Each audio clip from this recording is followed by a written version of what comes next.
Okay, so, long time no see. It's been quite a bit since my laptop died. Just a lot has happened, so I haven't been able to film. But anyway, I'm here with, kind of down on the ground so we can see what he's up to, but I have gotten a bunny. That's Crunch. This video is about things that I didn't know about rabbits before doing research, and kind of to show why research is important. And I do want to say this is his room. He has a whole room to himself. Looks like a kid's room because this used to be my little sister's room. But she just never uses it. So now it's Crunch's room. So, and the chameleon's room. But yeah. One of the things I didn't know was, like, obviously, you can see it there. Obviously, I knew rabbits probably shed. But when they shed a lot when they're getting into their shedding seasons. Like, I'll be scratching his head and it's just like fur all over. Like, it's insane. So that's the one thing I didn't know. And that's why you should, like, brush them and stuff to help reduce that.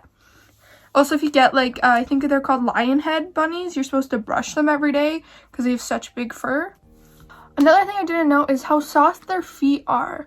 So I keep Crunch on, like, children's mats that I got them from just Walmart. They're really cheap there, just like some children's mats. Because, like, things like they can't walk that well on, like, wooden floor or anything like that. One thing I see a lot is chicken wire. But their feet are so soft that they can develop problems on their feet. So I didn't know that. They're not like dog's paws or anything like that. Their feet are quite, like, I wouldn't necessarily say, like, really delicate, but there's some stuff that can really affect their feet. Another thing is, obviously, I knew you shouldn't keep a bunny in the cages that they sell at PetSmart. But I didn't really know exactly, like, how much room they should really have. And it's quite a good amount. Like, to give adequate care to your bunny, you should have, like, good amount of room. Like, I did not know people, like, free roam their bunnies, like cats and dogs, which I think is incredible. So Crunch has a whole room to himself. Another thing is the teeth. So their teeth are constantly growing. I've had a chinchilla in the past which have the same thing. Their teeth are constantly growing. They need to constantly be chewing on something. I did not know that. That's why they need toys, or he loves chewing on, like, this rosewood mat. He has cardboard to chew on, and also constant hay, because to constantly chew and keep their teeth filed down. But also that goes into, I didn't know that their digestive tract needs to be constantly moving, or they can go into GI stasis and die. I literally never heard about that in my life. No baths at all. They clean themselves profusely like cats, which I think is so cool, but their fur is so dense that, one, the water can send them into shock. Two, they control their body temperature through their ears. They're not the best at controlling temperature throughout their whole body, so it can send them to hypothermia, and they can just, like, never really, it'll take so long for them to fully dry because of how dense their fur really is. Then we can get into, like, fixing. Like, I usually fix my mammals. My dogs are fixed, my cats are fixed. He's fixed. We're looking for a new partner for him, because that's another thing I'll get into. Usually most of my animals are fixed except for my reptiles. My ferrets are fixed as well. The thing with fixing them is that for males, they can get extremely territorial and, like, pee like a dog, like, spray their thing. And also it helps with litter training, which I'll get into that later too. But also it can reduce the risks of cancer. Bunnies, like, when people say, like, have, like, the saying about, like, producing babies like bunnies, they're not joking. Like, bunnies can have, like, I think it's, like, they can have, like, literally, like, up to, like, 14 or 16 kits in a time, and their pregnancy period, gestation, is, like, 30 to 32 days. And they can get immediately pregnant after that. That's why it's, like, they can produce babies so quickly, because the basis of survival is reproducing. So that's insane. And that's also why you see so many bunny rabbits up for adoption, or Kijiji if you're in Canada, Craigslist. You can see them so much, and I know why, because it's so easy to have an accidental litter. Like, they can mate between bars. So back to the litter training point, you can litter train these guys. Crunch came litter trained. He knew exactly where to go. Of course, sometimes you'll have, like, little piece of like poop that flies out and stuff like that. But it's kind of just the basis of they kind of poop where they eat. Like sometimes he'll jump up, and I have like this little area blocked off for like storage for like hay and like his litter. Like obviously no cat litter. That's another thing, no cat litter. Like use like wood shavings, like the proper wood shavings, and like newspaper and stuff like that. He'll go up there, and if he will go sit in the bag of hay and like eat there, but he'll also poop on it then. So it's kind of just the basis of like they kind of eat where they poop. The cool thing is he's actually sleeping with his eyes closed, which to me is kind of like a big thing that he feels safe with me, because he's previously been sleeping with his eyes open, which what they can do to obviously like look around for danger. So they can get big. Like Crunch is bigger than my cat, and this is not, it depends on the breed. Obviously he's in New Zealand, but like if you look at like the giant Flemish bunnies, they're huge. Like you can get the tiny little ones that are like 2 or 3 pounds. Then you can get ones that are like 15 pounds. He's about, what is he, like 6-7 pounds? He heard the dogs barking downstairs. And since he just did it right now, you can't really see. You can see his little ears. They're flops. They like flop just like a dog would. And they do like these little things called binkies, where they kind of twist to show that they're happy and stuff. And I think it's so cute that they have like those kind of signs. Same with stomping. If they're mad or want your attention, they will stomp on the floor.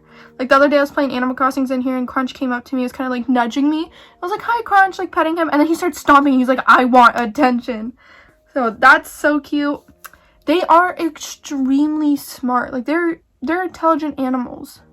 They can form these amazing bonds. Like obviously you should get another rabbit for your bunny. Rabbit, bunny, I use the same words, because they're obviously pack animals. They need a companion, but they can still, like, even with the companion, bond so amazingly and like so loving. Like some rabbits don't like humans, it's just a thing, but like for the most part they can bond with you in like incredible ways, and it's so cute. Like they'll like end up grooming you, they can end up sleeping with you. Like people who free roam them, I know their bunnies will end up sleeping with them. I actually have some bedding here, that's why you see it, because sometimes I'll take naps in here to get bonded with him and try to get him to get more comfortable with me, which has been working, or spend some nights in here with him. And he likes to, my dad was here the other day, and he climbs up and steps on my dad's face, and then like runs away when my dad wakes up, and it's so cute. So you can form amazing bonds with these guys, which I think is incredible. I know for some people, having bonds with their pets, like obviously with reptiles, most people aren't very interested in them, because you can't exactly form that bond and like love with like you can with like dogs and cats. So that's something really cool about rabbits, especially like it doesn't necessarily matter to me. Obviously it's cool to me to have an animal that I can bond with, but also reptiles kind of give me a different sense of like satisfaction and trust, that it can earn an animal like that's trust and stuff. So that's for something else. So another thing is they don't like to be picked up, and this kind of goes into them being fragile. They don't really have much of a depth perception, and if they're dropped because they want to get out or something, they can break bones, and just in general they're really fragile. I know they can be very scared, and they can be scared to death very easily as well. So they are extremely fragile, and you have to be careful with that. So I don't really pick up Crunch at all. The only time I've picked him up is when I need to put him into his crate, but I do want to get him a little bit more comfortable with getting picked up, so I'll kind of pick him up around here, but just in case of places where I need to do that. But just on a general basis, I don't really pick him up. He doesn't really like enjoy it, and that's kind of usual for most bunnies. So last but not least is they have different little personalities and different likes, just like humans kind of do. Like he's like gets cuddly at times. Like so there's some that are extremely cuddly, some that more standoffish, some that are extremely like energetic. Like they're mostly playful, but there's, you know, they have different personalities, and I think that's super cool. They have different likes. The shelter told me that he does not like carrots, which, you know, when you see online, like, you know, the stereotype is bunnies and carrots, when in reality carrots aren't. Carrots should be given sparingly for reasons that there's something wrong with them. I can't remember, and I'm not going to talk about it, but they should be given sparingly. But he hates them. Like, they'll give it some to him, and then he'll just, like, leave them. Like, he doesn't like them, but he likes, like, treats that have carrots in I don't know.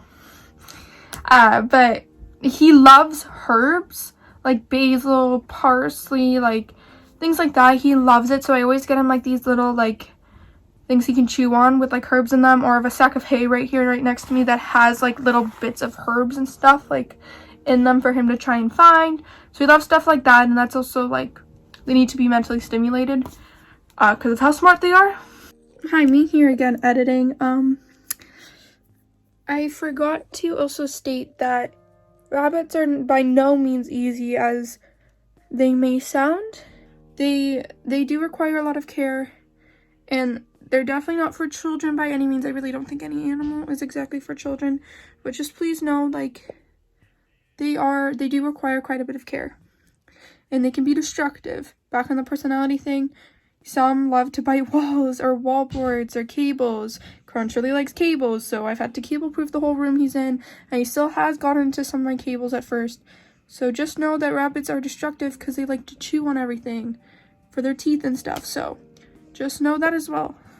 So yeah, I hope you guys enjoyed this video. I'm going to leave some videos of Crunch so you guys can see him. He's super cute. Just a little rundown of him. He is a about 10-month-old New Zealand bunny. We got him from the shelter by just his owners were moving to a new place that didn't allow bunnies, and so that's it. And we should be getting a new bunny for him in a few weeks time, waiting for his hormones to go down when they get fixed, so we can make sure that, you know, they make a good pairing. So he's going to go on little dates to see which one he gets along with, and then do the bonding process, continue the bonding process at home.